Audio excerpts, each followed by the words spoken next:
నమస్కారం ETV news కు స్వాగతం ముందుగా ప్రధాన అంశాలు పుదుచ్చేరి సమీపంలో తీరం దాటిన తుఫాను తాకే సమయంలో 90 కిలోమీటర్ల వేగంతో గాలులు తమిళనాడు పుదుచ్చేరిపై పెయింజెల్తు పంజా చెన్నై విమానాశ్రయం తాత్కాలికంగా మూసివేత మహారాష్ట్రలో డిసెంబర్ 5న కొత్త ప్రభుత్వం ముఖ్యమంత్రి పదవిపై వేడని ఉత్కంఠ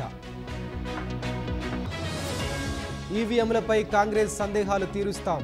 డిసెంబర్ 3న రావాలని ఈసీ ఆహ్వానం వారణాసి రైల్వే స్టేషన్లో అగ్ని ప్రమాదం 200కు పైగా ద్విచక్ర వాహనాలు దగ్ధం బంగ్లాదేశ్లో మరో సాధు అరెస్ట్ హిందువులపై దాడులు ఆపాలన్న ఆర్ఎస్ఎస్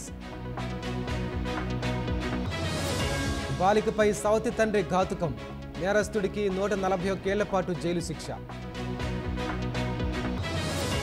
ఐసీసీ ఒత్తిడికి తలొగ్గిన పీసీబీ హైబ్రిడ్ మోడల్కు అంగీకారం